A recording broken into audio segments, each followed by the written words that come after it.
వ్యాయామ విద్యలో భాగంగా ఈరోజు మనము జర్మనీ దేశంలో వ్యాయామ విద్య చారిత్రాత్మక అభివృద్ధి గురించి తెలుసుకుంటున్నాం. Historical development of physical education in Germany. దీంట్లో మనకి 1806వ సంవత్సరంలో నెపోలియన్ జర్మనీని కనుగొన్నారు. 1806వ సంవత్సరంలో మనకు నెపోలియన్ చక్రవర్తి గారు ఈ జర్మనీని కనుగొన్నారు. యూరప్ ఖండమునకు జర్మనీ దేశము గుండెకాయ లాంటిది. అంటే యూరప్ ఖండము మొత్తంలో కూడా జర్మనీ అది అత్యంత ప్రాధాన్యత దేశం. ఈ జర్మనీలో వ్యాయామ విద్య 4 భాగాలుగా విభజించారు.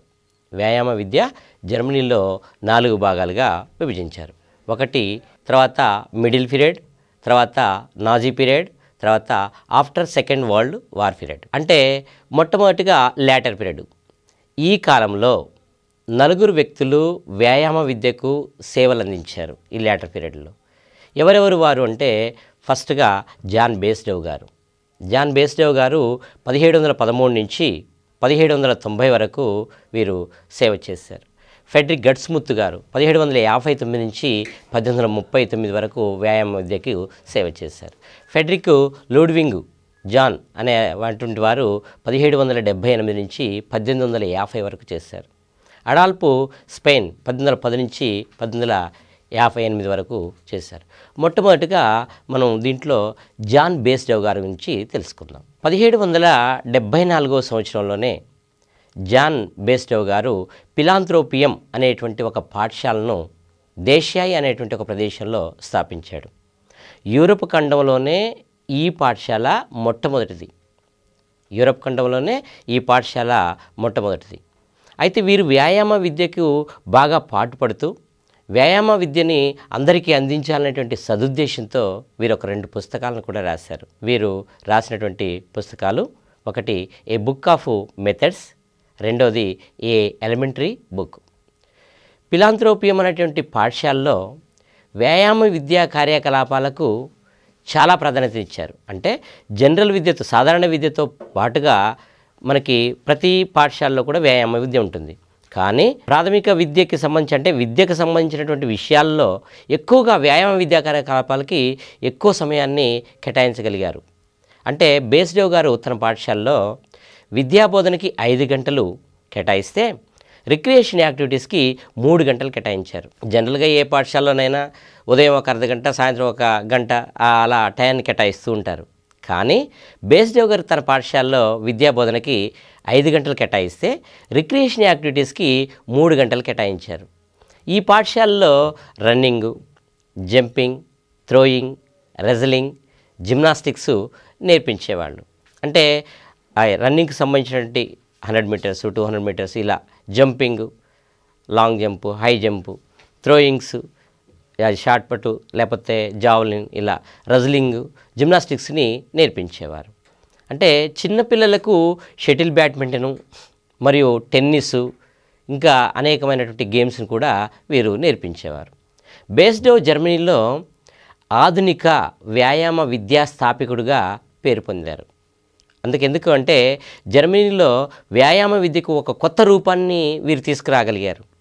అందుకనే వీరిని ఆధునిక వ్యాయామ విద్యగా స్థాపకుడుగా అని పిలిచేవారు. తర్వాత జాన్ ఫెడ్రిక్ గట్స్ముత్ గారు 1785వ సంవత్సరంలో స్నేపాంతల్ అనేటువంటి ఒక ఎడ్యుకేషన్ ఇన్స్టిట్యూట్ని వీరు స్థాపించారు. అంటే 1785వ సంవత్సరంలో వీరు మన జర్మనీలో స్నేపాంతల్ అనేటువంటి ఎడ్యుకేషన్ స్టార్ట్ చేశారు. ఈ స్నేపాంతల్ అనేటువంటి ఎడ్యుకేషన్ ఇన్స్టిట్యూట్లో 50 సంవత్సరాల వరకు గట్స్ముత్ గారు పనిచేశారు. అంటే 50 సంవత్సరాలు వరకు కూడా తను అవిరంగా ఈ యొక్క ఎడ్యుకేషన్ ఇన్స్టిట్యూట్లో పనిచేశారు. అంటే గట్స్ముత్ గారు జర్మనీ దేశంలో జిమ్నాస్టిక్స్ కోసం బాగా కృషి చేశారు. జిమ్నాస్టిక్స్ని ఒక కొత్త రూపాన్ని తీసుకొచ్చారు. జిమ్నాస్టిక్స్లో అనేకమైనటువంటి మెలకువల్ని నేర్పగలిగారు. ఈ విధంగా గట్స్ముత్ గారు జర్మనీ దేశంలో జిమ్నాస్టిక్స్కి చాలా అభివృద్ధికి పాటుపడ్డారు. కాబట్టి వీరిని జర్మనీ జిమ్నాస్టిక్స్ పితామహుడు అని పిలిచేవారు. గట్స్ముత్ గారు జర్మనీ దేశంలో జిమ్నాస్టిక్స్ యొక్క అభివృద్ధికి చేసినటువంటి కృషి ఫలితంగా వీరిని జర్మనిస్టిక్స్ పితామహుడు అని పిలిచేవారు. గట్స్ముత్ గారు ఈ యొక్క జిమ్నాస్టిక్స్ మీద, ఈ జిమ్నాస్టిక్స్, ఈ వ్యాయామ విద్య మీద వారికి ఉన్నటువంటి ఇంట్రెస్ట్ని ఉపయోగించుకొని వారు 2 పుస్తకాలను రాశారు. దాంట్లో మొదటిది జిమ్నాస్టిక్స్ ఫర్ యంగ్, రెండవది ది బుక్ ఆన్ గేమ్స్. మరి జిమ్నాస్టిక్స్ ఫర్ యంగ్ అనేది ఏం తెలియజేస్తుంది అంటే, ఈ పుస్తకము కంప్లీట్గా జిమ్నాస్టిక్స్ యొక్క లక్ష్యాల గురించి విశ్లేషిస్తుంది. అంటే జిమ్నాస్టిక్స్ చేయడం వల్ల వచ్చేటువంటి ఉపయోగాలేంటి, దానివల్ల వచ్చేటువంటి లాభాలేంటి అనేటువంటి విషయాలను ఈ జిమ్నాస్టిక్స్ ఫర్ యంగ్ అనేటువంటి దాంట్లో కూలంకుషంగా వారు చర్చించారు. తర్వాత ది బుక్ ఆన్ గేమ్స్, ఈ పుస్తకము 105 రిక్రియేషన్ యాక్టివిటీస్ని విశ్లేషించారు. అంటే ఏదైనా వ్యాయామ క్రియను తెలియచేసినప్పటికీ దాంట్లో రిక్రియేషన్ పార్ట్ అనేది కంపల్సరీగా ఉండాలి. రిక్రియేషన్ పార్ట్ లేకుంటే వారికి వచ్చినటువంటి అలసట కానివ్వండి, అదంతా దాన్ని వ్యాయామ విద్య చేయడం వల్ల వచ్చినటువంటి ఒత్తిడిని తట్టుకోవడానికి రిక్రియేషన్ యాక్టివిటీస్లో పాల్గొంటే చాలా ఫ్రీగా ఉంటుంది. ఆ విధంగా ఈ గట్స్ముత్ గారు 105 రిక్రియేషన్ యాక్టివిటీస్ని ఈ యొక్క బుక్ ఆన్ గేమ్స్లో వారు విశ్లేషించారు. తర్వాత ఫెడ్రిక్ లూడ్విగ్ జాన్, అంటే దేశం ఐక్యంగా ఉండాలి అంటే ప్రజలు వ్యాయామ విద్య అవసరమని మొట్టమొదట తెలియచేసినటువంటి వ్యక్తి లూడ్విగ్ జాన్ గారు. అంటే ఒక దేశము సమైక్యంగా ఉండాలి అంటే దాన్ని బట్టి ఏమర్థమవుతుంది, క్రీడల ద్వారా మనకు మంచి వాతావరణం ఏర్పడుతుంది, మంచి స్నేహభావం ఏర్పడుతుంది, మంచి నాయకత్వ లక్షణాలు ఏర్పడుతుంది, మంచి పౌరుడిగా తీర్చిదిద్దడానికి అవకాశం కలుగుతుంది. కాబట్టి దేశం ఐక్యంగా ఉండాలి అంటే, ప్రజలు మంచిగా ఉండాలి అంటే వ్యాయామ విద్య అవసరమని మొట్టమొదటిగా తెలియజేసింది బాడ్వింగ్ గారు. వీరు దీర్ఘచతురస్రమైనటువంటి ఆకారం కలిగినటువంటి ఒక చిన్న స్థలాన్ని తీసుకొని దానికి చుట్టూ ఫెన్సింగ్ చేసేవారు. ఆ విధంగా ఫెన్సింగ్ చేసినటువంటి దాన్ని టర్న్ ప్లాడ్జ్ అంటారు. ఆ టర్న్ ప్లాడ్జ్ అంటే ప్రతి పాఠశాల దగ్గర ఇండోరు జిమ్నాస్టిక్స్ అంటే టర్న్ ప్లాడ్జ్ని ఏర్పాటు చేయించేవారు. చేసి దాంట్లోనే వారు ఈ యాక్టివిటీస్ని చేయించేవారు. అంటే ప్రతి పాఠశాలలో కూడా వారికి ఉన్నటువంటి ఆ ప్లేస్ని అనుకూలంగా టర్న్ ప్లాడ్జ్లు ఏర్పాటు చేసేవారు. విద్యార్థుల సహాయంతో ఈ టర్న్ ప్లాడ్జిల్లో బ్యాలెన్సింగ్ బీములను, హారిజంటల్ బార్స్ను, క్లైంబింగ్ ల్యాడర్స్ను, జంపింగ్ డిచ్లను, రన్నింగ్ ట్రాక్ను ఏర్పాటు చేసుకునేవారు. అంటే దాంట్లో కావాల్సిన ఆ టర్న్ ప్లాడ్జిలో కావాల్సినటువంటి ఏవేవైతే మెటీరియల్స్ ఉంటాయో అవన్నీ కూడా విద్యార్థుల యొక్క సహాయంతో వారు చేసుకునేవారు. 1816వ సంవత్సరంలో ఈయన జర్మన్ జిమ్నాస్టిక్స్ అనేటువంటి ఒక పుస్తకాన్ని కూడా రాశారు. అంటే ఈ జర్మన్ జిమ్నాస్టిక్స్లో ఏం చేశారు, ఈ టర్నర్స్ ఉన్నాయి కదా, ఇంతకుముందు చేసినటువంటి ఈ టర్న్ ప్లాడ్జిల్లో నేర్పడానికి అనుకూలంగా ఉండేటువంటివి ఏంటివి, ఎలా నేర్పవచ్చు ఆ టర్న్ ప్లాడ్జిల్లో అనేటువంటి విషయాలన్నింటినీ కూడా ఈయన రాసినటువంటి జర్మన్ జిమ్నాస్టిక్స్ అనే పుస్తకంలో వారు వివరించారు. లూడ్విగ్ని అందుకే జర్మనీ జిమ్నాస్టిక్స్ టర్నర్ సొసైటీలకు పితామహుడిగా పిలిచేవారు. ఎందుకు, ఈయన ఈ టర్న్ ప్లాడ్జిల్ని మొదలుపెట్టింది ఈయనే కాబట్టి, ఈ జిమ్నాస్టిక్స్ని ఈ టర్న్ ప్లాడ్జిల్లో అభివృద్ధి చేశారు కాబట్టి ఈ లూడ్విగ్ని జర్మనీ జిమ్నాస్టిక్స్ టర్నర్ సొసైటీలకు పితామహుడు అని పిలిచేవారు. మరి ఈ టర్న్ ప్లాడ్జి అంటే ఏంటి, ఇది జిమ్నాస్టిక్స్ ఎక్సర్సైజులకు సెంటర్గా పరిగణించేవారు. అంటే ఒక సెంటర్ అని ఉంటే అక్కడికి మనం వెళ్ళి చేసుకోవడానికి అవకాశం ఉంటుంది. జర్మనీ దేశ ప్రజలు ఏం చేసేవారంటే బుధవారము శనివారము మధ్యాహ్నం సమయాల్లో ఈ జిమ్నాస్టిక్స్ ఎక్సర్సైజులు చేయడానికి ఈ టర్న్ ప్లాడ్జ్లకు వెళ్ళేవారు. అంటే వారికి అనుకూలంగా ఉండటానికి ఈ జిమ్నాస్టిక్స్ ఎక్సర్సైజులు చేయడానికి ఈ టర్న్ ప్లాడ్జ్లు అనేటువంటి సెంటర్ను ఏర్పాటు చేసుకునేవాళ్ళు. ఈ టర్న్ ప్లాడ్జ్ 1819వ సంవత్సరంలో వీటిని మూసివేయడం జరిగింది ప్రభుత్వం వారు. తర్వాత అడాల్ఫ్ స్పెయిన్. ఈ అడాల్ఫ్ స్పెయిన్ ఈయన ఉత్తమమైనటువంటి వ్యాయామ క్రీడాకారుడు.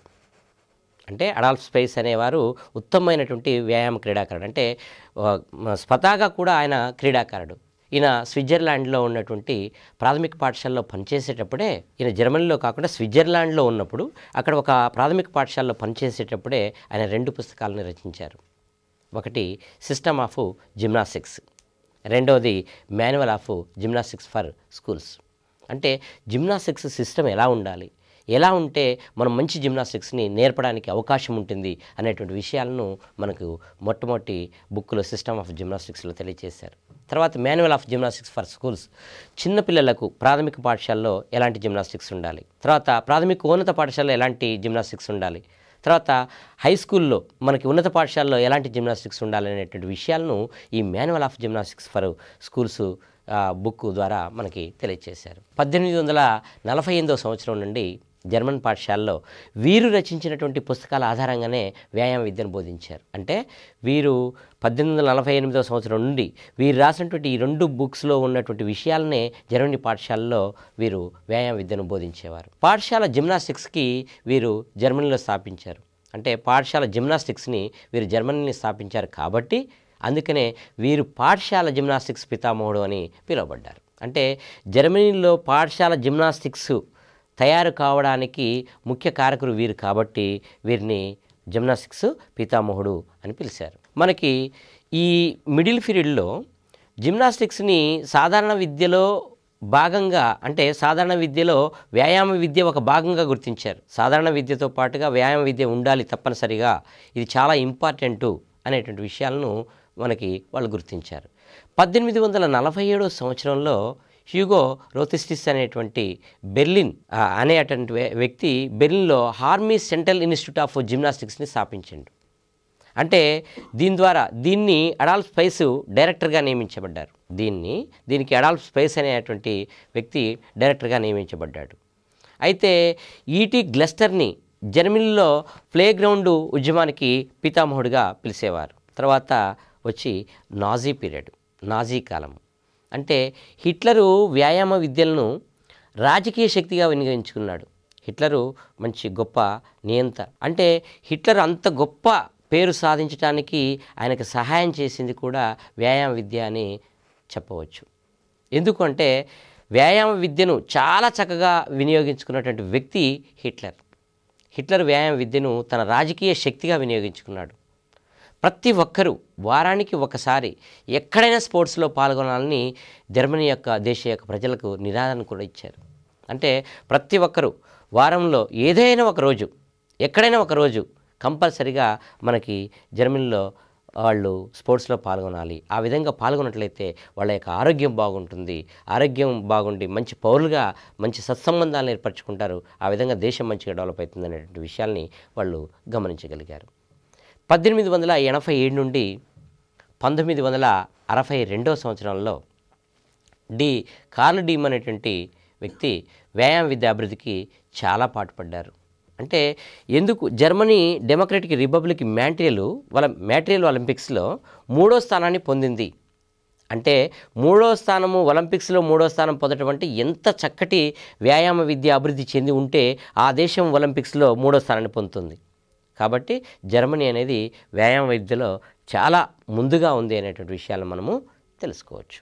వ్యాయామ విద్య స్వాతంత్రానికి ముందు, అంటే బిఫోర్, మన వ్యాయామ విద్య స్వాతంత్రానికి ముందు మన దేశంలో ఎలా ఉందో తెలుసుకుందాం. అంటే అప్పుడు ఏ పీరియడ్ ఉంది వ్యాయామ విద్య బిఫోర్ ఇండిపెండెన్స్ అంటే మనకి బ్రిటిష్ పీరియడ్. ఈ బ్రిటిష్ పీరియడ్లో మనకి ఈ కాలంలో వ్యాయామ విద్య ఉన్నది కానీ పాఠశాలలో ఒక సిలబస్ రూపంలో లేదు.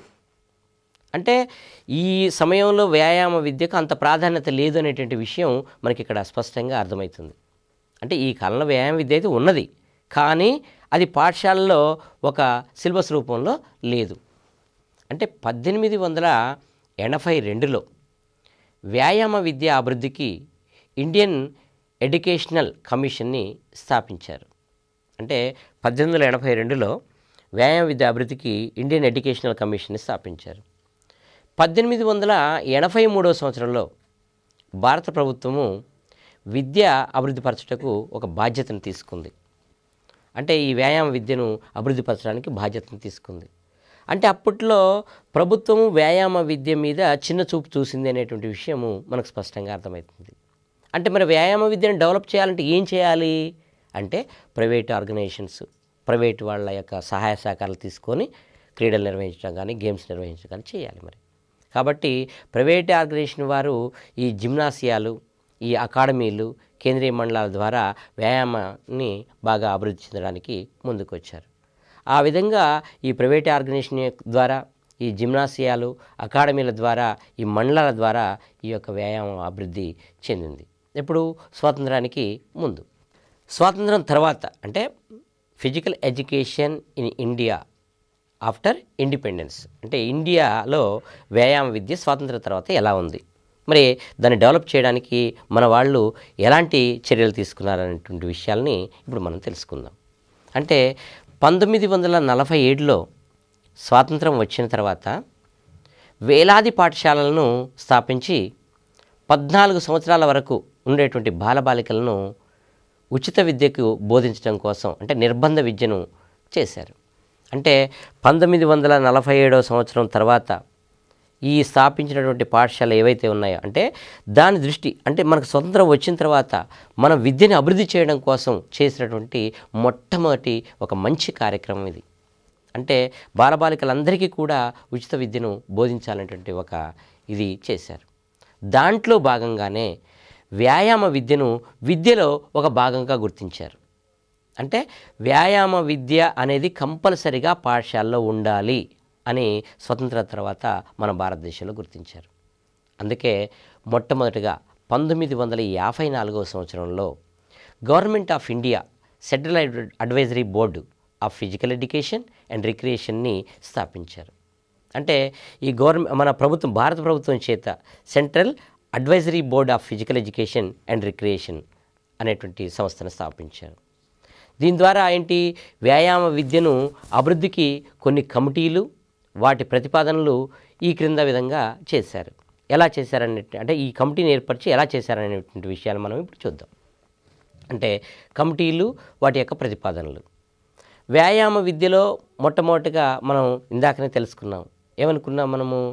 Central advisory board of physical education and recreation మొట్టమొదటిగా 1954లో మన గవర్నమెంట్ ఆఫ్ ఇండియా స్థాపించింది. అంటే వ్యాయామ విద్య వినోద కేంద్ర సలహా బోర్డు అన్నట్టు ఇది. మరి దీని ద్వారా మన అన్ని రాష్ట్రాల్లో కూడా వ్యాయామ విద్యను అభివృద్ధి చేయడం కోసము వారు చేసినటువంటి ఒక ప్రయత్నం.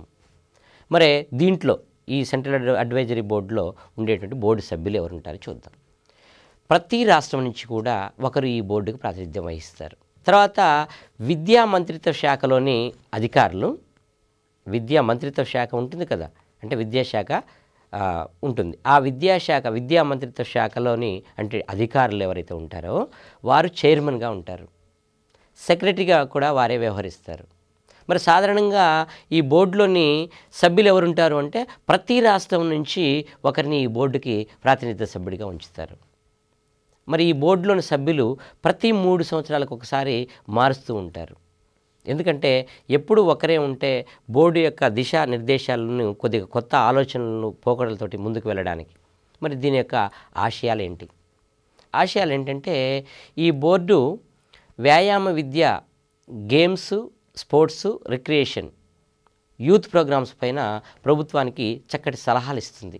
అంటే ఎలాంటి వ్యాయామ విద్య, ఎలాంటి గేమ్స్ని మనం స్టార్ట్ చేయాలి, ఎలాంటి గేమ్స్ని మనం పాఠశాలకి ఉంచాలి, ఎలాంటి గేమ్స్ని మనం కాలేజీలకు ఉంచాలి, ఎలాంటి గేమ్స్ని మనం యూనివర్సిటీకి ఉంచాలి, యూత్కి ఎలాంటి గేమ్స్ని ఇవ్వాలి, ఎలాంటి రిక్రియేషన్ ప్రోగ్రామ్స్ని మనం అందించాలి అనేటువంటి విషయాలను, సలహాలను ప్రభుత్వానికి ఈ బోర్డు అందజేస్తుంది. ఈ ప్రభుత్వానికి ఈ బోర్డు వ్యాయామ అభివృద్ధి గురించి తగు ప్రతిపాదనలు చేస్తుంది. అంటే ఎప్పటికప్పుడు కూడా ఈ వ్యాయామ విద్యను ఎలా చేయాలి, ఎలా చేస్తే మనకి ఈ వ్యాయామ విద్య అనేది డెవలప్ అవుతుంది అనేటువంటి దిశానిర్దేశాన్ని కూడా ఈ బోర్డు సూచిస్తుంది. దీని యొక్క లక్ష్యాలు ఏంటి అంటే పాఠశాలలో, కళాశాలలో వ్యాయామ విద్యను నిర్బంధం చేయాలి, కంపల్సరిగా నిర్బంధంగా ఉండాలి, ఉన్నప్పుడు మాత్రమే వ్యాయామ విద్య డెవలప్ అవుతుంది అనేటువంటి విషయాలను ఈ బోర్డు మన భారత ప్రభుత్వానికి తెలియజేసింది.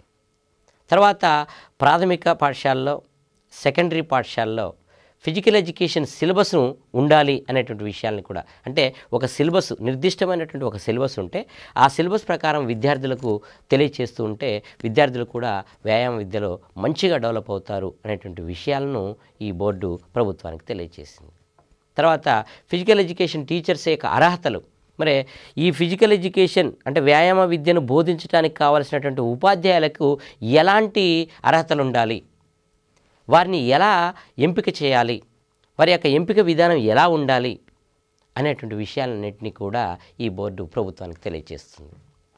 తర్వాత వ్యాయామ విద్యకు సంబంధించినటువంటి సిలబస్ అనేది పాఠశాలలో కానివ్వండి, కళాశాలలో కానివ్వండి, దేశమంతటా కూడా ఒకేలాగా ఉండాలి.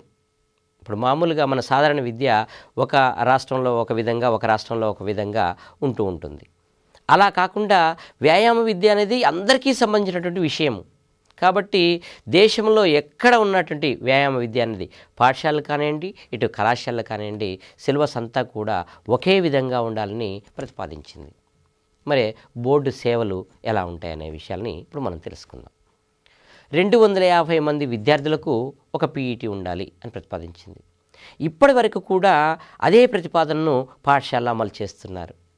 అంటే ఎక్కడైతే 250 మంది విద్యార్థులు ఉంటారో అక్కడ కంపల్సరిగా ఒక పీఈటీని మస్ట్ అండ్ షుడ్గా ఇవాళ ఉంచాలి అని అంటున్నారు. ఇప్పుడు ఉన్నటువంటి పరిస్థితుల్లో 250 మంది విద్యార్థులు కాకుండా ఎంతమంది విద్యార్థులు ఉన్నా కానీ ఒక వ్యాయామ ఉపాధ్యాయుడు ఆ పాఠశాలలో ఉన్నట్లయితే ఆ పాఠశాలలో మంచి క్రమశిక్షణ ఉంటుంది, మంచి డిసిప్లిన్ ఉంటుంది, విద్యార్థుల్లో మంచి ఆర్థిక మన వ్యాయామ అభివృద్ధి జరుగుతుంది. వ్యాయామ అభివృద్ధి జరగడం వల్ల వారి యొక్క దేహదారుఢ్యం మంచిగా ఉంటుంది, మంచిగా చదవడానికి కూడా మంచి అవకాశం ఉంటుంది. అంటే ఈ వ్యాయామ విద్య ద్వారా అతను శారీరక అభివృద్ధి పొందుతున్నాడు, మానసిక అభివృద్ధి పొందుతున్నాడు, సామాజిక అభివృద్ధి పొందుతున్నాడు. ఆ విధంగా చేయడం వల్ల మంచి జరుగుతుంది. కాబట్టి ప్రతి పాఠశాలలో కూడా పీఈటీ ఉండాలనే ప్రతిపాదనను ఉంచితే బాగుంటుంది. తర్వాత దీనికి డిప్లొమా తర్వాత సర్టిఫికేట్ కోర్సులను కూడా దాని యొక్క రూల్స్ ఎలా ఉండాలి, ఏంటి అనే విషయాలను కూడా ప్రతిపాదించింది.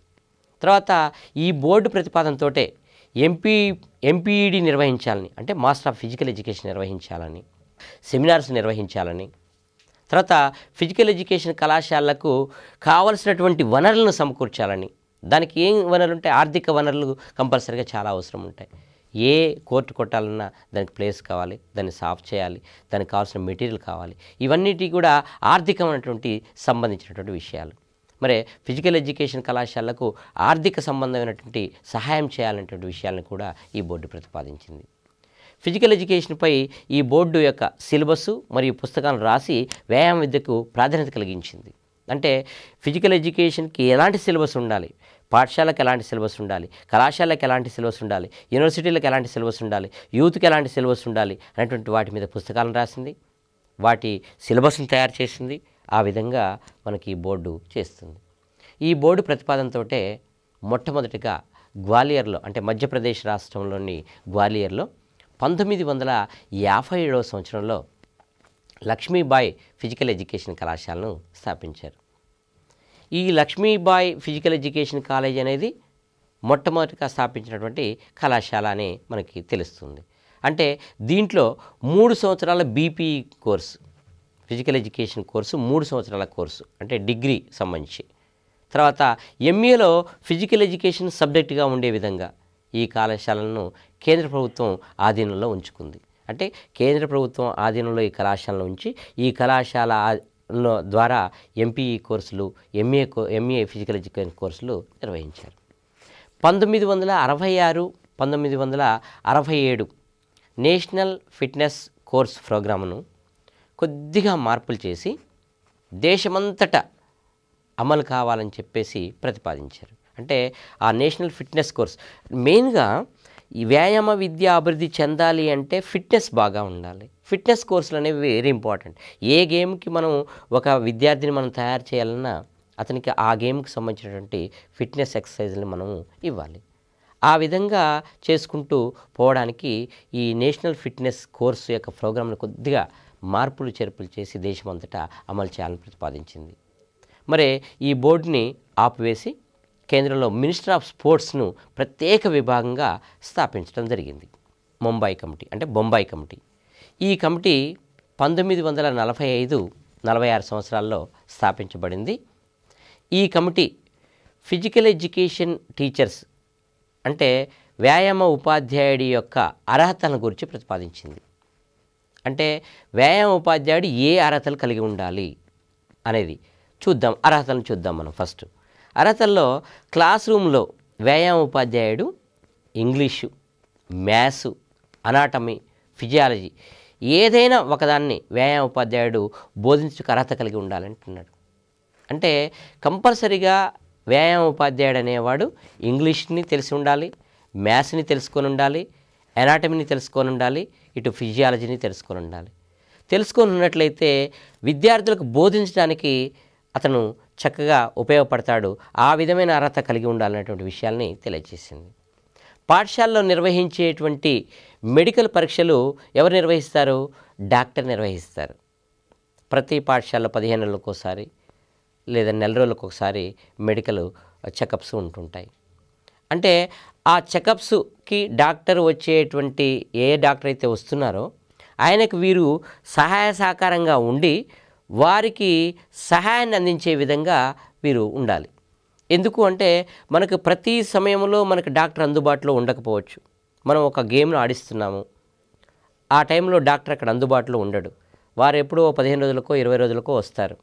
అంటే డాక్టర్ అందుబాటులో లేని సమయంలో మనం కూడా పిల్లలకి ప్రాథమిక చికిత్స చేసేటువంటి విధంగా మనం ఉండాలి. ఆ విధంగా మెడికల్ పరీక్షలు చేసేటప్పుడు డాక్టర్ సహకారం అందించగలిగే సామర్థ్యాన్ని కలిగి కూడా వ్యాయామ ఉపాధ్యాయుడు ఉండాలి. తర్వాత విద్యార్థుల శరీర లోపాలను గురించి డాక్టర్ సహాయంతో నివారణ పద్ధతులను కూడా తెలిసి ఉండాలి.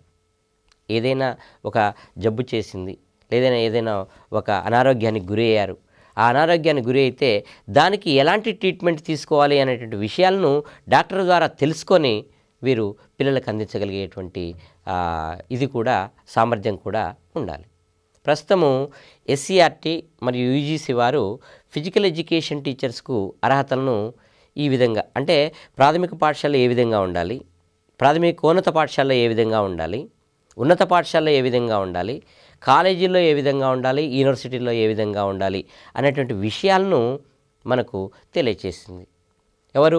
ఎస్సీఆర్టీ వారు, యూజీసీ వారు ఈ ఫిజికల్ ఎడ్యుకేషన్ యొక్క అర్హతల గురించి ఈ విధంగా ప్రతిపాదించారు. ఎలా అంటే ప్రాథమిక పాఠశాలల్లో లేదా ప్రాథమికోన్నత పాఠశాలలో పనిచేయడానికి వ్యాయామ ఉపాధ్యాయుడికి సర్టిఫికెట్ ఇన్ ఫిజికల్ ఎడ్యుకేషన్ కంపల్సరీగా ఉండాలి అనే ఆ అర్హతని వారికి నిర్ణయించారు. అదే ఉన్నత పాఠశాలలో పనిచేయాలి అంటే వ్యాయామ ఉపాధ్యాయుడికి యూజీడీ పీఈడీ కానీ, అంటే under graduate diploma in physical education, లేదా బీపీడీ కానీ, అంటే బ్యాచిలర్ ఆఫ్ ఫిజికల్ ఎడ్యుకేషన్, ఈ ఉన్నత పాఠశాలలో పనిచేసేటువంటి వ్యాయామ ఉపాధ్యాయుడికి యూజీడీ పీఈడీ కానీ బీపీడీ కానీ అర్హత అనేది కంపల్సరీగా ఉండాలి అని తెలియజేశారు. నెక్స్ట్ కాలేజీల్లో కానీ యూనివర్సిటీల్లో కానీ పనిచేయడానికి MPEd master of physical education, MPhil మరియు పిహెచ్డి అర్హతలు ఉండాలని తెలియజేశారు. దీని తర్వాత అఖిల భారత క్రీడా మండలి, all India council of sports, అంటే ఆగస్టు 1954లో late Maulana Abdul Kalam Azad union minister and chairman ఉన్నప్పుడు వారి యొక్క ఆధ్వర్యంలో స్పోర్ట్స్ ఫెడరేషన్స్ తోటి మరియు అసోసియేషన్స్ తోటి ఒక మీటింగ్ నిర్వహించి వారు ఏఐసిఎస్ను స్థాపించారు. అంటే స్థాపించడానికి పార్లమెంట్లో ఒక బిల్లుని ఆమోదింపజేశారు.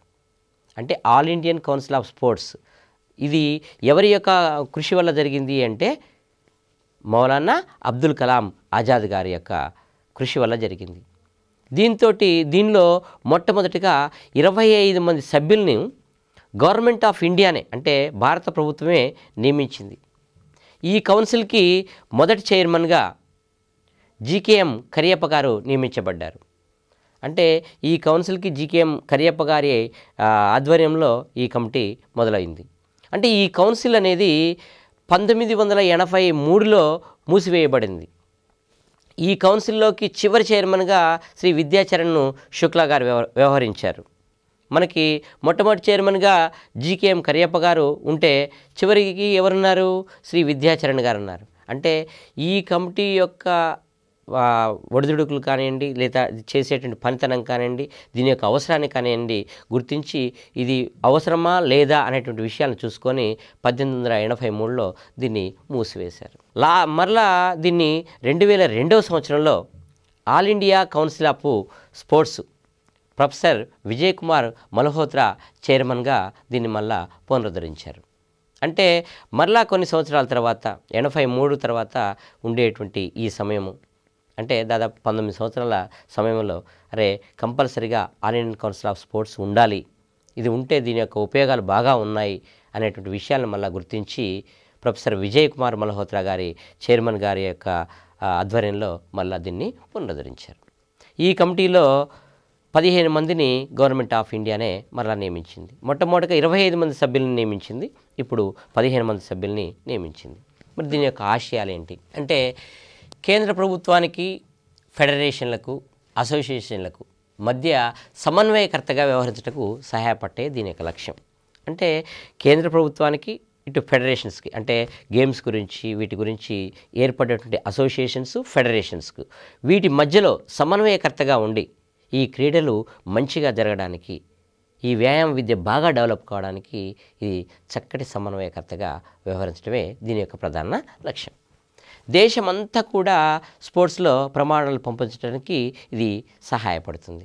అంటే దునియా దర్శనం కాకుండా భారత దర్శనం ప్రోత్సహించడమే దీని యొక్క లక్ష్యం. అంటే భారతదేశంలో వ్యాయామ విద్యను అభివృద్ధి చేయడమే ఈ all India council of sports యొక్క లక్ష్యం. దీని ఫలితాలు చూద్దాం. కోచింగ్ క్యాంపులు నిర్వహించుటకు, స్టేడియాలు నిర్మాణం చేసుకోవడానికి ఆర్థిక సహాయం ఇవ్వాలని ప్రయత్నించింది. అంటే కోచింగ్ క్యాంపు నిర్వహించాలి అంటే అక్కడ కంపల్సరీగా సరి అయినటువంటి వసతులు ఉండాలి. అదే వసతులు ఉండాలి అంటే ఏంటి, స్టేడియం ఉండాలి. మరి ఆ స్టేడియం ఉండాలంటే దాన్ని నిర్మాణం చేపట్టాలి. నిర్మాణం చేపట్టాలంటే ఆర్థికమైనటువంటి వనరులు కావాలి. కాబట్టి కోచింగ్ క్యాంపులు నిర్వహించడానికి కావాల్సినటువంటి స్టేడియం నిర్మాణం కోసము ఆర్థిక సహాయం ఇవ్వాలని ఇది ప్రయత్నం చేసింది. తర్వాత 500 మంది టీచర్స్కు నేషనల్ ఇన్స్టిట్యూట్ ఆఫ్ స్పోర్ట్స్ అంటే NIS ద్వారా ఒక క్యాంపు నిర్వహించింది. అంటే ఎప్పటికప్పుడు రూల్స్ అండ్ రెగ్యులేషన్స్ మారుతుంటాయి. ప్రతి గేమ్స్ యొక్క రూల్స్ అండ్ రెగ్యులేషన్స్ అప్పుడప్పుడు మారుతూ ఉంటాయి. వాటి యొక్క విధి విధానాలు మారుతూ ఉంటాయి. వాటిని తెలుసుకోవాల్సిన అవసరం ఎంతైనా ఉంటుంది. కాబట్టి అలాంటి అవకాశాన్ని NIS ద్వారా, నేషనల్ ఇన్స్టిట్యూట్ ఆఫ్ స్పోర్ట్స్ ద్వారా ఇది క్యాంపుని 500 మంది టీచర్లకి క్యాంపుని నిర్వహించింది. 1961లో నేషనల్ ఇన్స్టిట్యూట్ ఆఫ్ స్పోర్ట్స్ను పాటియాలో స్థాపించారు. అంటే ఈ NIS అనేటువంటి దాన్ని ఫస్ట్ పాటియాల్లో 1961లో స్థాపించారు. 1959లో అడహా కమిటీ ప్రతిపాదనతో AICSను పునరుద్ధరించారు. అంటే ప్రభుత్వం అనుమతి లేకుండా క్రీడాకారులు మన దేశానికి రావడం కానీ, లేదా విదేశాల టీములు మన దేశానికి రావడం కానీ, మన దేశంలో టీములు ఇతర దేశాలకు వెళ్ళడం కానీ జరగటానికి వీల్లేదు అనేటువంటి విషయాన్ని కూడా ఈ కమిటీ ప్రతిపాదించింది. అదేవిధంగా ఇతర దేశాల్లో కూడా అనుమతి లేకుండా, అంటే ఇతర దేశాల యొక్క టీమ్స్ కూడా అనుమతి లేకుండా మన దేశానికి రాకూడదు. మన దేశంలో ఉండేటువంటి టీమ్స్ కూడా ఇతర దేశాలకు వెళ్ళాలంటే అనుమతి కంపల్సరీగా, ప్రభుత్వం యొక్క అనుమతి కంపల్సరీగా మనకు కావాలి. అంటే ప్రతిభ కలిగినటువంటి క్రీడాకారులకు అవార్డులు కూడా ఇవ్వాలి. అవార్డులు ఇచ్చినట్టు వాళ్ళకి ప్రోత్సహించినట్లయితే వారు ఇంకా ప్రతిభను చూపించుతారు అనేటువంటి విషయాలను కూడా ఇది తెలియజేసింది. 1961 నుండి ప్రతిభ కలిగినటువంటి క్రీడాకారులకు అర్జున అవార్డులు ఇవ్వడం మొదలుపెట్టారు. అర్జున అవార్డులని ఇవ్వడం మొదలుపెట్టారు. ఈ విధంగా మనకి జర్మనీ దేశం నుంచి మన భారతదేశం వరకు కూడా ఈ విధంగా మనకు వ్యాయామ విద్య అభివృద్ధి అనేది జరిగింది అని చెప్తున్నాం. ఈరోజు మనకు జరిగినటువంటి ఈ జర్మనీ వ్యాయామ విద్య అభివృద్ధి స్వతంత్రకి ముందు, స్వతంత్రం తర్వాత జరిగినటువంటి వ్యాయామ విద్య దానిలో భాగంగా మనము దీంట్లో కొన్ని క్వశ్చన్స్ని మనం రేజ్ చేసుకుందాం. అంటే దీంట్లో మనకి ఎలాంటి క్వశ్చన్స్ అడగవచ్చు ఏంటి అనేది. ఫిలాంథ్రోపియం అనేటువంటి పాఠశాలను స్థాపించింది ఎవరు? అంటే ఫిలాంథ్రోపియం అనేటువంటి పాఠశాలను స్థాపించింది ఎవరు? జాన్ బేస్డౌనా, ఫెడ్రిక్ గట్స్ముత్నా, లేకపోతే అడాల్ఫ్ స్పేసా, అయితే ఫెడ్రిక్ లుడ్విగ్ జానా? అంటే ఫిలాంథ్రోపియం అనేటువంటి పాఠశాలను మనకు స్థాపించింది ఎవరు అనేటువంటి విషయాలను మనం ఇంతకుముందు తెలుసుకున్నాం. ఎవరు మనకి? జాన్ బేస్డౌ గారు. అదేవిధంగా జర్మనీలో జిమ్నాస్టిక్స్ బాగా అభివృద్ధి చెందడానికి కృషి చేసినటువంటి వ్యక్తి. అంటే జర్మనీ జిమ్నాస్టిక్స్ పితామహుడు అని పిలిచేవారు అతన్ని. జర్మనీ జిమ్నాస్టిక్స్ పితామహుడు అని ఎవరిని అనేవారు? జాన్ బేస్డవ్ గారిన, ఫెడ్రిక్ లూడ్వింగ్ జాన్ గారిన, లేకపోతే ఫెడ్రిక్ గట్స్ముత్ గారిన, అడాల్ఫ్ స్పేస్ గారిన? అంటే జర్మనీలో జిమ్నాస్టిక్స్ బాగా అభివృద్ధి చెందడానికి బాగా కృషి చేసినటువంటి వ్యక్తి ఫెడ్రిక్ గట్స్ముత్ గారు. అందుకే వీరిని జర్మనీ జిమ్నాస్టిక్స్ పితామహుడు అని అన్నారు. తర్వాత వచ్చేసి సిస్టమ్ ఆఫ్ జిమ్నాస్టిక్స్ అనేటువంటి పుస్తకాన్ని రాసింది ఎవరు? సిస్టమ్ ఆఫ్ జిమ్నాస్టిక్స్ అంటే జర్మనీలో జిమ్నాస్టిక్స్ ఏ విధంగా ఉండాలి, అసలు జిమ్నాస్టిక్స్కి ఒక రూపురేఖలను తీసుకువచ్చినటువంటి వ్యక్తి ఎవరు అని కూడా మనని క్వశ్చన్ అడగవచ్చు. అంటే సిస్టమ్ ఆఫ్ జిమ్నాస్టిక్స్ అనే బుక్లో వీటన్నిటిని గురించి, జిమ్నాస్టిక్స్ అన్నిటిని గురించి మనకి విషయం తెలియచేశారు. కాబట్టి వీరు అడాల్ఫ్ స్పేస్. తర్వాత centrally advisory board of physical education and recreation బోర్డును గవర్నమెంట్ ఆఫ్ ఇండియా ఎప్పుడు స్థాపించింది? అంటే మొట్టమొదటిగా మనకి కమిటీస్లో మొట్టమొదటిగా ఏర్పడేటువంటి కమిటీ కూడా ఈ central advisory board of physical education and recreation board. ఇది గవర్నమెంట్ ఇండియా దీన్ని స్టార్ట్ చేసింది. అంటే ఈ ఫిజికల్ ఎడ్యుకేషన్కి సంబంధించి దాన్ని డెవలప్ చేయడానికి కావలసినటువంటి వసతులు ఏం కావాలి, ఏంటి అనేటువంటి విషయాలన్నింటినీ కూడా ఈ సెంట్రల్ అడ్వైజరీ బోర్డే తెలియజేస్తుంది. ఈ central advisory board of physical education and recreation బోర్డును గవర్నమెంట్ ఆఫ్ ఇండియా ఎప్పుడు స్థాపించిందంటే 1947, 1950, 1954, 1948 అని మనకు ఆప్షన్స్ ఇచ్చినప్పుడు మనం 1954లో ఈ central advisory board of physical education and recreation బోర్డును మన గవర్నమెంట్ ఆఫ్ ఇండియా స్థాపించిందని చెప్పొచ్చు.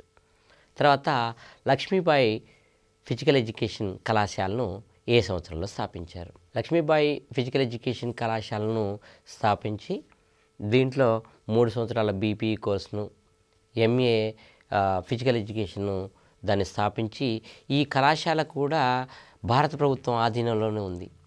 అంటే ఈ లక్ష్మీబాయి ఫిజికల్ ఎడ్యుకేషన్ కళాశాలను ఎప్పుడు స్థాపించారనే విషయాన్ని చూసినట్లయితే 1944, 1957, 1966, 1967 అంటే 1957 మనం ఇందాక తెలుసుకున్నాం. అదేవిధంగా నేషనల్ ఇన్స్టిట్యూట్ ఆఫ్ స్పోర్ట్స్ ఏ సంవత్సరంలో స్థాపించారు?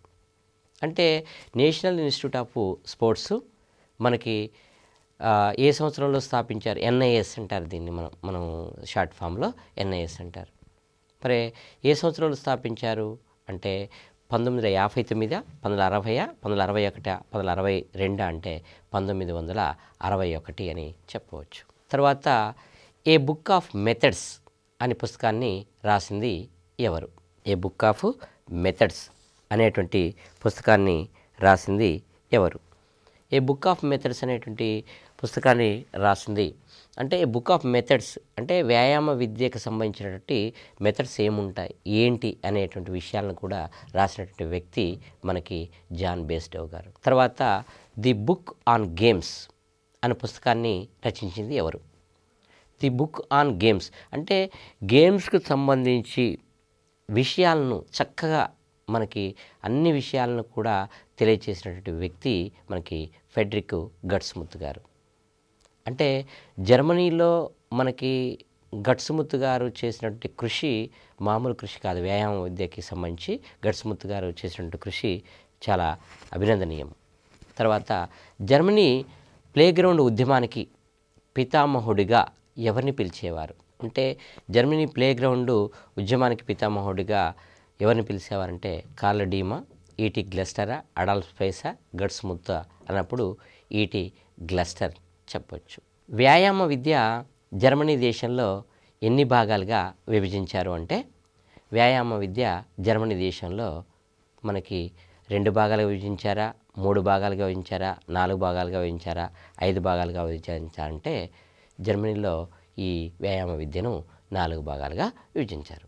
ఈరోజు మనం తెలుసుకున్నటువంటి జర్మనీ దేశంలో వ్యాయామ విద్య చారిత్రక అభివృద్ధి గురించి మరొకసారి మనం పునశ్చరణ చేసుకుందాం. అంటే మొట్టమొదటిగా మనకి జర్మనీలో నెపోలియన్ అనేటువంటి చక్రవర్తి 1806వ సంవత్సరంలో వచ్చారని, తర్వాత ఈ జర్మనీకి మన మన జర్మనీకి గుండెకాయ లాంటిది, అంటే యూరప్ ఖండానికి జర్మనీ అనేది గుండెకాయ లాంటిదని మనం తెలుసుకున్నాం. దీంట్లో మనం ఈ వ్యాయామ విద్యకు సంబంధించి 4 భాగాలు ఉంటాయని తెలుసుకున్నాం. మనము ఈ 4 భాగాల్లో కూడా మనము ఏంటంటే లేటర్ పీరియడ్ ఒకటి, మిడిల్ పీరియడ్ ఒకటి, నాజీ పీరియడ్ ఒకటి, ఆఫ్టర్ సెకండ్ వార్డ్ పీరియడ్ అని తెలుసుకున్నాం.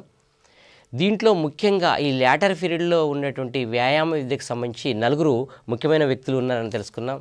వారిలో జాన్ బేస్డెవ్ గారు. జాన్ బేస్డెవ్ గారు ఫిలాంథ్రోపియం అనేటువంటి పాఠశాలను మొట్టమొదటగా స్థాపించారు అని, యూరప్ ఖండంలోనే మొట్టమొదటి పాఠశాల అని కూడా తెలుసుకున్నాం. వీరు 2 ఏంటి అంటే ఆ books A book of methods, తర్వాత ఏ ఎలిమెంటరీ బుక్ అనేటువంటి విషయాల్ని మనం తెలుసుకున్నాం. బేస్డెవ్ గారు ఎక్కువగా వ్యాయామ విద్యకు ప్రాధాన్యత ఇచ్చారని అనుకున్నాం మనం. అంటే దాంట్లో ఎందుకు ఎక్కువగా ప్రాధాన్యత ఇచ్చారనుకున్నాం అంటే, విద్యా బోధనకి ఏ పాఠశాల అయినా ఎక్కువగా టైంని కేటాయిస్తుంది. కానీ బేస్డెవ్ గారి పాఠశాలలో విద్యా బోధనకు 5 గంటలు ఇస్తే రిక్రియేషన్ యాక్టివిటీస్కి కూడా మనకు 3 గంటలు కేటాయించారు. అంటే ఎంత చక్కటి కార్యక్రమాలని వారు స్టార్ట్ చేసి వారి యొక్క పాఠశాలలో ఈ వ్యాయామ విద్య అభివృద్ధి చెందడానికి మనకు చేశారో మనకి తెలుసుకోవచ్చు. అప్పట్లోనే షటిల్, బ్యాడ్మింటను, టెన్నిస్ గేమ్స్ని కూడా వారు నిర్వహించేవారు. అంటే పాఠశాలలో జనరల్గా రన్నింగు, జంపింగు, థ్రోయింగు, రెజ్లింగు, జిమ్నాస్టిక్స్ నేర్పిస్తున్నారు. కానీ చిన్నపిల్లలకు సంబంధించి షటిల్, బ్యాడ్మింటను, టెన్నిస్ గేమ్స్ నేర్పించారు అంటే అందుకే వారిని, జాన్ బేస్డెవ్ గారిని ఆధునిక వ్యాయామ విద్యాస్థాపకుడు అని అన్నారు.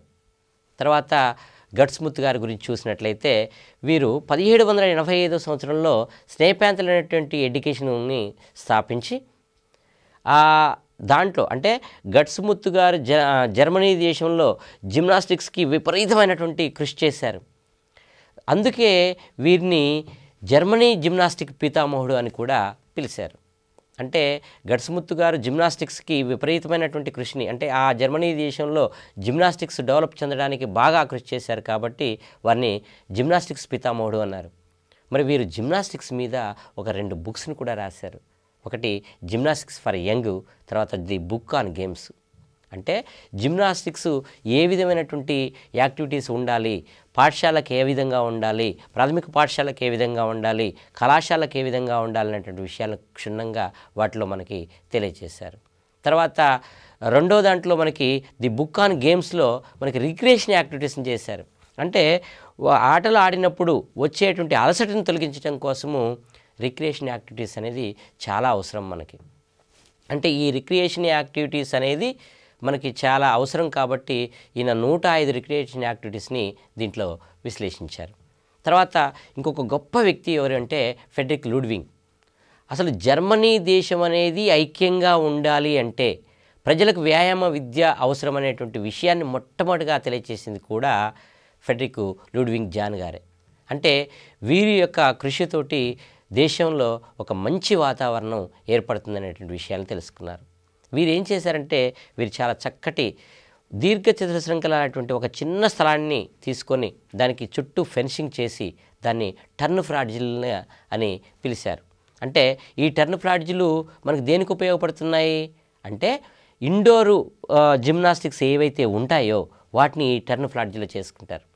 అంటే బయట ఎటువంటి ఆటంకాలు కూడా ఉండవు, అది ఇండోర్లో ఉంటుంది కాబట్టి విద్యార్థులు దీంట్లో బ్యాలెన్సింగ్ బీమ్స్ కానీ, horizontal bars, climbing ladders, jumping ditches, తర్వాత రన్నింగ్ ట్రాక్స్ అన్నీ కూడా విద్యార్థుల యొక్క సహాయ సహకారాలతోటి వీరు చేస్తున్నారన్నట్టు.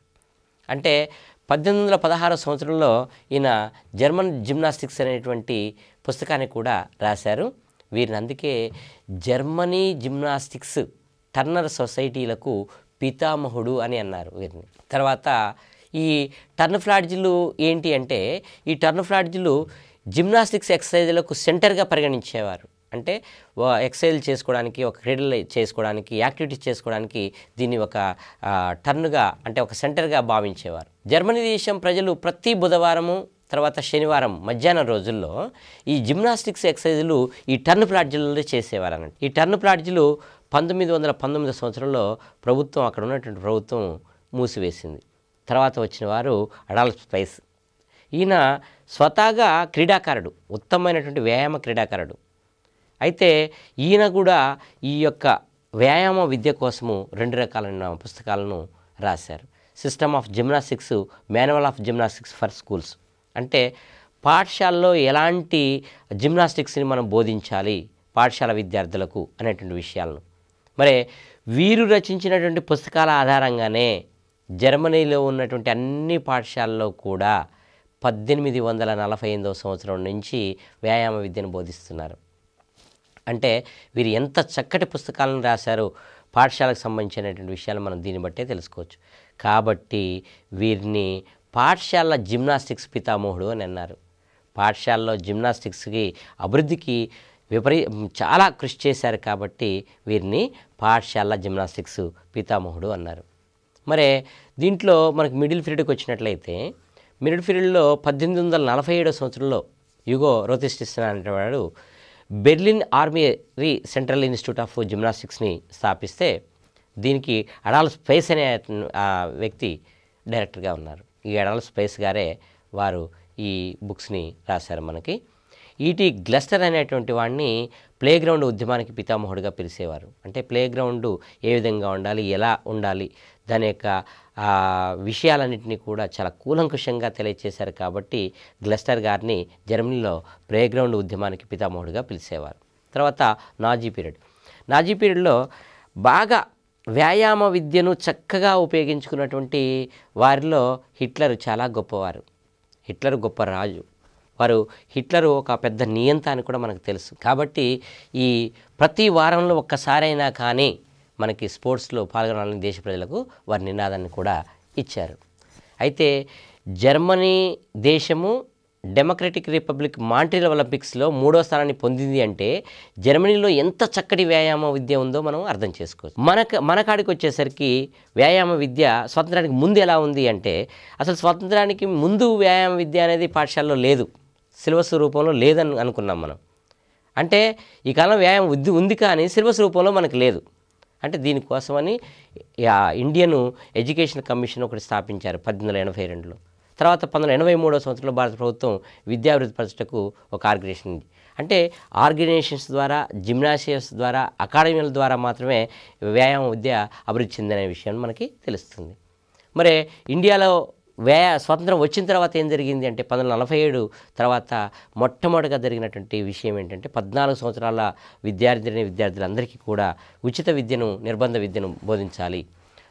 దాంట్లో భాగంగానే వ్యాయామ విద్య అనేది విద్యలో ఒక భాగంగా ఉండాలి అని చెప్పి 1954లో government of India central advisory board of physical ఎడ్యుకేషన్ని స్థాపించారు. ఈ విధంగా అనేక రకమైనటువంటి ఈ బోర్డు ప్రతిపాదనతో అనేక రకమైనటువంటి కార్యక్రమాలను చేసుకుంటూ మనకి ఈ బోర్డు ఎన్నో రకాలైన సేవలను అందించడం జరిగింది. ఈ బోర్డు యొక్క సేవలను ఉపయోగించుకుంటూ తర్వాత ముంబై కమిటీ, తర్వాత అఖిల భారత క్రీడా మండలి, తర్వాత ఈ విధంగా మనకి 1961లో మనకి sports authority of India, NIS national institute of స్పోర్ట్స్ని చేయడము, దాని ద్వారా 1961 నుండి ప్రతిభగల క్రీడాకారులకు అర్జున అవార్డులను ఇవ్వడము, ఈ విధంగా అన్నీ చేసుకుంటూ వ్యాయామ విద్యకు చాలా చక్కటిని కృషిని చేశారు. ఇంతటితోటి ఈరోజు క్లాస్ని ముగిస్తున్నాం. తిరిగి వేరే క్లాస్లో కలుసుకుందాం.